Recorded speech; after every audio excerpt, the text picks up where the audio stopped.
Merci Pascal et merci Daniel. Bonjour à tous et j'en profite maintenant que j'ai la parole pour vous souhaiter une très bonne année 2021 à chacun et à chacune. Je souhaite qu'elle soit remplie vraiment de joie et de bénédictions pour vous tous, hein. J'espère que vous avez passé de bonnes fêtes aussi de fin d'année malgré les circonstances, hein, qui étaient très particulières. Avec Simon, nous on était chez nos parents dans le sud de la France et on a bien profité et on a passé du temps avec mes parents. Et c'était très intéressant. À un moment, on a eu une super discussion sur nos origines. Donc mes origines, mes grands-parents, mes arrière-grands-parents. Et je trouvais ça intéressant de revenir sur des histoires que je connaissais plus, que j'avais oubliées, ou des nouvelles histoires. De revenir, oui, sur mes racines, sur d'où je venais. Et je pense que c'est un petit peu pareil aussi quand on est chrétien. C'est bon de connaître nos origines. Ça nous permet de mieux comprendre l'histoire et aussi de mieux s'affirmer dans notre identité en fait, hein. Et c'est ce à quoi sert une généalogie. Alors voilà, je vais le dire plusieurs fois ce mot, mais c'est pas très compliqué en fait, hein. Vous savez, c'est la liste en fait des ancêtres qui nous ont précédés. Et on fait même des fois des arbres généalogiques. Il y en a qui sont très fans aussi, hein, de tout ça. On peut retrouver grâce à des sites internet nos ancêtres et voir si on a, je sais pas, tel roi de France pour ancêtre. Faudrait voir. Donc, en quelques lignes, en fait, on retrace les liens de parenté qu'il y a eu au fil de l'histoire d'une famille, d'un peuple. Et dans la Bible, bah, c'est le peuple juif, hein. Et donc c'est une sorte de récit compressé, de rapide résumé de l'histoire du peuple juif, en passant par plusieurs ancêtres très connus. Et donc c'est ce que je vous propose ce matin, en fait, de nous pencher sur la généalogie du début de l'évangile de Matthieu. Alors, c'est le genre de passage dans la Bible qu'on saute un peu dans nos lectures parce qu'on se dit que ça va pas trop nous parler, hein, plein de noms qu'on n'utilise pas forcément encore aujourd'hui. C'est un petit peu vrai, hein, mais quand on étudie la généalogie, on trouve de véritables perles en fait pour la foi. Et donc c'est ce que j'aimerais vous partager ce matin. Alors c'est parti, lisons ensemble Matthieu 1, verset 1, c'est le début du Nouveau Testament. Et pour que ça soit plus sympa, je vous propose d'essayer de repérer un petit peu des choses que vous connaissez au fil de la lecture, peut-être des noms qui vous font écho aux histoires de la personne ou des événements. Voilà. Et moi, de mon côté, je ferai au mieux pour ne pas écorcher les noms qui sont des fois imprononçables. Mais voilà. Et ne vous inquiétez pas si ça varie, des fois, ça change selon les versions. Donc Matthieu 1, verset 1. Généalogie de Jésus-Christ, fils de David, fils d'Abraham. Abraham engendra Isaac. Isaac engendra Jacob. Jacob engendra Juda et ses frères. Juda avec Tamar engendra Pharez et Zara. Pharez engendra Esrom. Esrom engendra Aram. Aram engendra Aminadab. Aminadab engendra Naasson. Naasson engendra Salmon. Salmon avec Rahab engendra Boz. Boz avec Ruth engendra Obed. Obed engendra Jessé. Jessé engendra David. Le roi David, avec la femme d'Uri, engendra Salomon.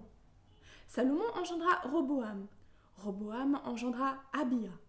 Abia engendra Asaph. Asaph engendra Josaphat. Josaphat engendra Joram. Joram engendra Osias. Osias engendra Joatam. Joatam engendra Akaz. Akaz engendra Ézéchias.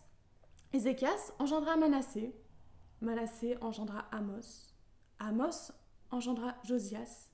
Josias engendra Jéconia et ses frères, au temps de l'exil à Babylone.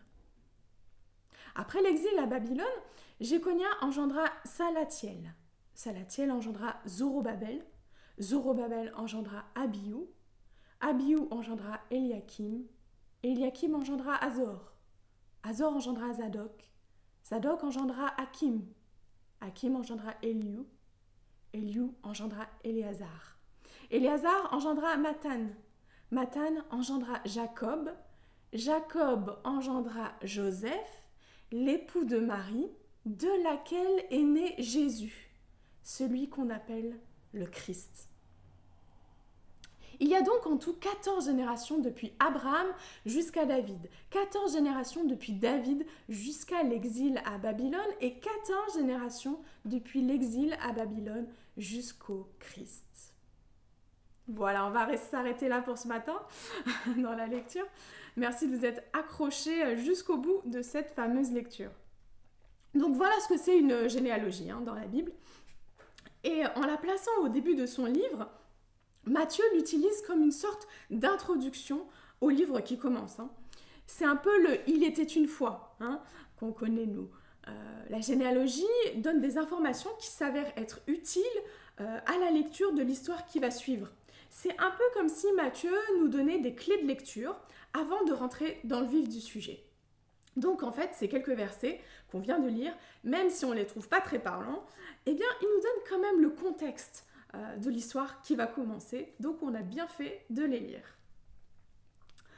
Souvent, le plus important dans une généalogie, si vous voulez regarder une chose dans la généalogie, c'est la fin. À la fin, on a un individu clé. On a celui qu'on attend pendant toute la généalogie, le personnage central. Ici, c'est Jésus, il est dit appelé le Christ. L'histoire du peuple juif, on le sait, elle est faite de plein de péripéties, de problèmes, d'infidélité envers Dieu, et puis après de pardon de Dieu envers le peuple. Des fois, on a l'impression de tourner pendant des siècles dans le désert, littéralement. Eh bien, pourtant, on voit que Dieu conduisait les événements de ce peuple. Et il préparait l'accomplissement de son plan. Dans la généalogie, je ne sais pas si vous avez ressenti ça, mais moi j'ai l'impression que les générations, elles sont calculées. On a 14, 3 fois 14, comme ça. C'est comme si tout avait été orchestré par Dieu, en fait. Donc, derrière une histoire qui va un petit peu dans tous les sens, Dieu, le metteur en scène, lui, il sait où il veut en venir, et il le montre en mentionnant donc ce dernier nom, Jésus, à la fin. Et Jésus arrive comme la solution à tous ces problèmes, comme la résolution à toutes les péripéties. Il est le dénouement de l'histoire et il est l'espoir pour la suite qui arrive. Donc, en plaçant Jésus à la fin de la généalogie, Matthieu, il veut dire « Voilà ce vers quoi toute l'histoire des Juifs pointait. Il est le but, Jésus est le but de l'histoire du peuple juif. Il est son aboutissement. On n'a plus à attendre maintenant. Ça y est, le Messie, il est arrivé. » Et c'est ce qu'on a fêté il y a quelques semaines, pas très longtemps auparavant. C'est ce que nous avons fêté à Noël. Mais alors, quel est donc ce plan que Dieu accomplit? Eh bien, la généalogie, elle est là pour nous montrer qu'il y a un nouveau commencement. C'est un nouveau chapitre qui commence, comme dans un bouquin. Voilà, une nouvelle page qui commence, une nouvelle étape qui vient avec la venue de Jésus. Et on le voit parce que Matthieu, en fait, il utilise une formule qui fait écho à deux autres commencements dans la Bible. Premièrement, c'est celui des cieux et de la terre, et deuxièmement, c'est celui de l'humanité. Donc c'est un peu un indice pour nous dire « Eh oh, voilà, là, il y a quelque chose qui se prépare, c'est une nouvelle ère qui commence, c'est une nouvelle création même qui commence, avec la venue de Jésus. » Donc Matthieu, il nous donne dès le début, en fait, de son livre, le vrai sens de Noël qui arrive juste après, quoi. Et comme on l'a dit ce matin, quand on rencontre Jésus, c'est un nouveau commencement dans la vie, c'est un nouveau départ, comme Pascal en parlait dimanche dernier aussi, un nouveau départ parce qu'on découvre une nouvelle dimension de la vie spirituelle, parce qu'on découvre que la relation à Dieu est possible, et ça change tout, ça change vraiment la vie, ça nous bouleverse. Et comme on l'a entendu ce matin avec Daniel, Paul dit « Si quelqu'un est en Christ, il est une nouvelle créature. Les choses anciennes sont passées, voici toutes choses sont devenues nouvelles. » Amen. Et pour nous qui connaissons le Seigneur peut-être depuis longtemps, est-ce que nous nous rendons compte que nous vivons dans ce nouveau chapitre? Est-ce que, même si ça fait depuis 10 ans que je connais Dieu, ou je ne sais pas combien, je peux expérimenter en fait ce nouveau commencement aujourd'hui. Je peux vivre ce renouvellement aujourd'hui. Un nouveau commencement parce que j'ai découvert quelque chose sur Dieu que je ne savais pas avant. Un nouveau commencement parce que il me donne une deuxième chance, il me donne une troisième chance, il me donne une énième chance. Un nouveau commencement parce qu'il m'appelle à vivre quelque chose de plus profond avec lui peut-être. Alors, mais pour Matthieu, qu'est-ce que ce nouveau commencement pour lui? Eh bien, on voit la nouveauté dans la façon dont est présenté Jésus. Je ne sais pas si vous vous êtes rendu compte de ça, mais dans les liens de génération de cette généalogie, c'est souvent dit un tel engendra un tel. Hein. C'est très répétitif, on s'en est rendu compte. Hein. Un homme engendra un autre homme. Et puis avec Jésus, et j'ai essayé de poser justement dans la lecture, on a quelque chose de différent. On a Marie, de laquelle est né Jésus. Et ça, c'est surprenant, on n'est pas habitué à lire ça dans la liste, parce qu'on s'attend à suivre le schéma précédent, X engendra Y. C'est fait exprès en fait. On voit que Jésus, il est engendré par Marie, mais on ne mentionne pas son père biologique. Et là, on comprend que c'est le miracle en fait de la naissance de Jésus. Oui, Jésus est entièrement humain, il est né d'une femme vierge, mais il est aussi entièrement divin. Son père, il n'est pas humain, il n'est pas terrestre. Son père est divin, il est céleste. Jésus est le Fils de Dieu. Voilà la grande révélation de la généalogie. Et avec Jésus, on voit un nouveau lien de parenté qui se crée. C'est pas un lien biologique dans toute cette descendance-là, mais on voit un lien spirituel, un lien avec Dieu lui-même. Ça, c'est gros. Voilà le nouveau commencement dont il est question. C'est le début d'une nouvelle famille qui se forme, non plus en fonction des liens biologiques, mais en fonction du lien au Père Céleste. Et pour les Juifs, alors les liens de parenté, c'était très très important. Parce que ça déterminait qui faisait partie du peuple de Dieu ou pas. Si tu es fils d'Abraham, si tu es juif, alors tu appartiens au peuple de Dieu et tu as droit à toutes les promesses destinées à son peuple. Sinon, ben non, tout simplement. Et avec cette généalogie, Matthieu, il dit que le lien biologique, il est plus important en fait. Maintenant, c'est le lien à Dieu qui prime. Il n'est plus question d'être descendant d'un tel ou d'Abraham même, mais d'être descendant, d'être enfant de Dieu. Et pour les Juifs, ça, c'est pas juste une nouveauté, c'est vraiment révolutionnaire. C'est dire que toute personne, peu importe sa race, son origine, qui a Dieu pour père, peut maintenant faire partie du peuple de Dieu. Alors que c'était réservé à ceux qui avaient l'ADN juif. Oui, alors oui, c'est vrai, on l'a vu, Dieu avait choisi un peuple en particulier, Israël, pour se révéler à lui. Mais ça, c'était uniquement pour que ce peuple partage cette révélation à toutes les nations de la terre. L'objectif du plan de Dieu, ça a toujours été de donner le salut à tous les êtres humains, qu'ils soient juifs ou français ou autres.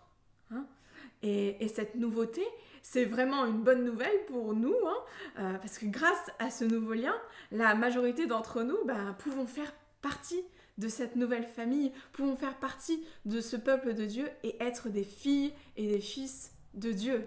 C'est dingue quand même.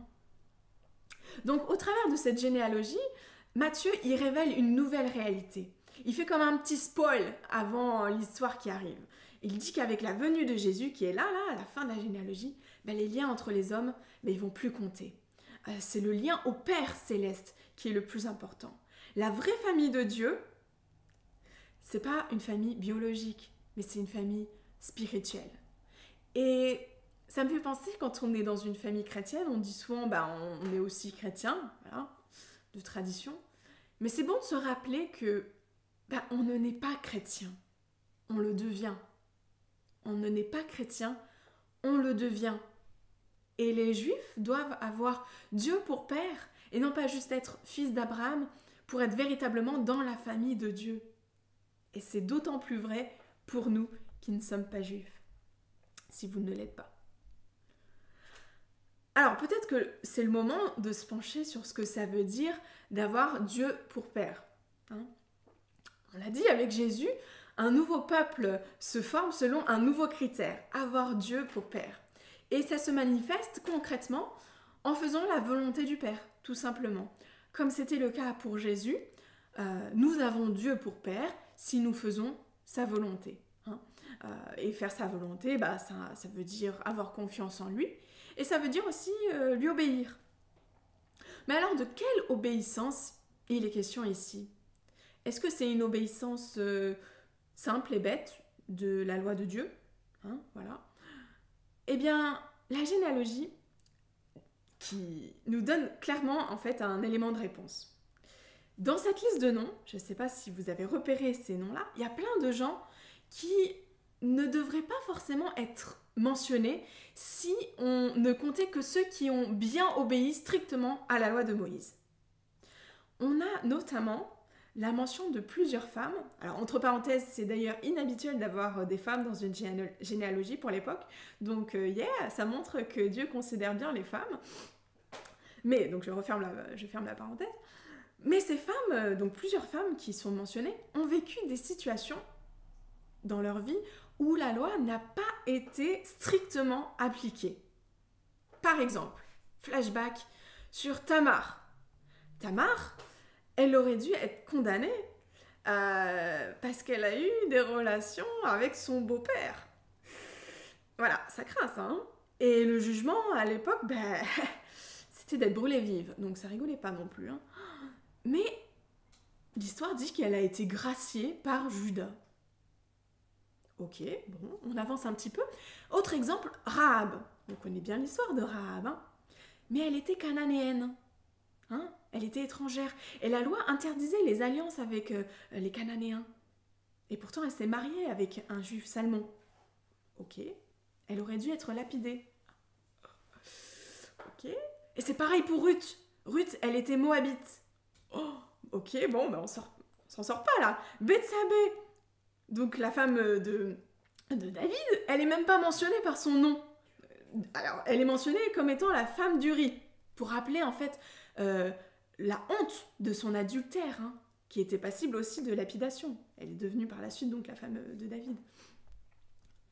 Toutes ces situations sont des exemples de cas où la loi n'a pas été strictement appliquée.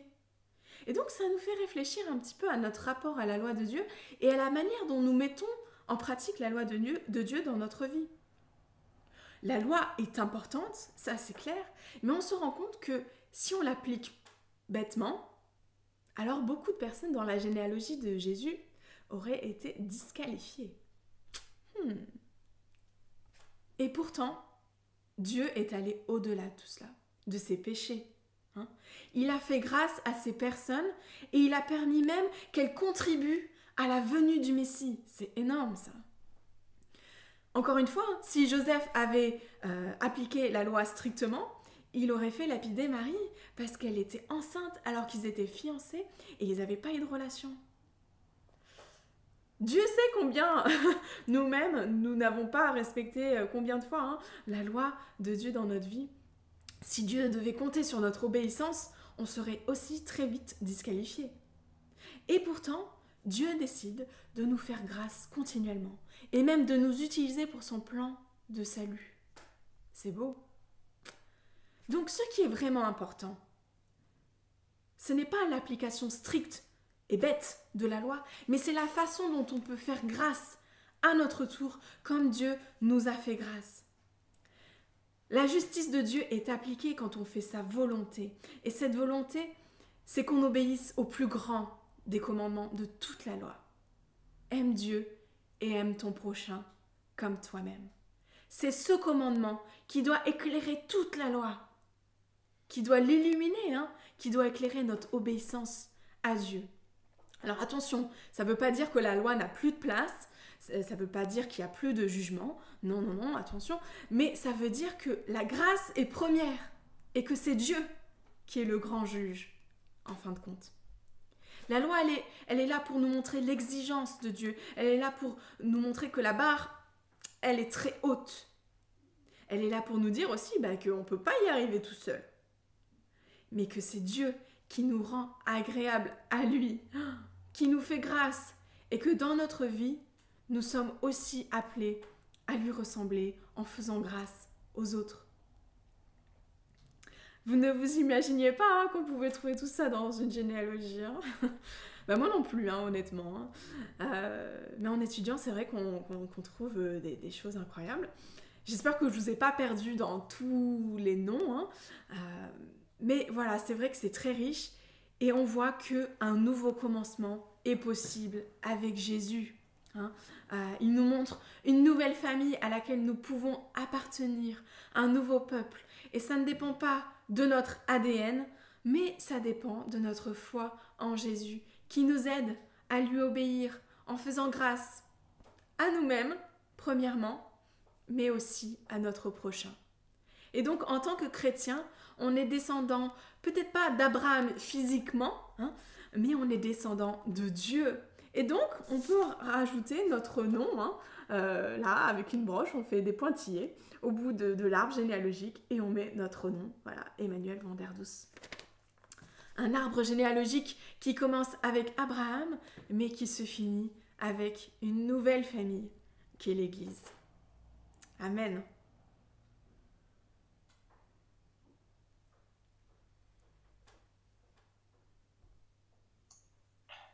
Merci Emmanuel pour ce message. Je peux peut-être passer la parole à Janice et Edison pour nous accompagner dans un chant qui suit en fait finalement le message d'Emmanuel. Ce chant qui nous dit qu'on peut naître de nouveau.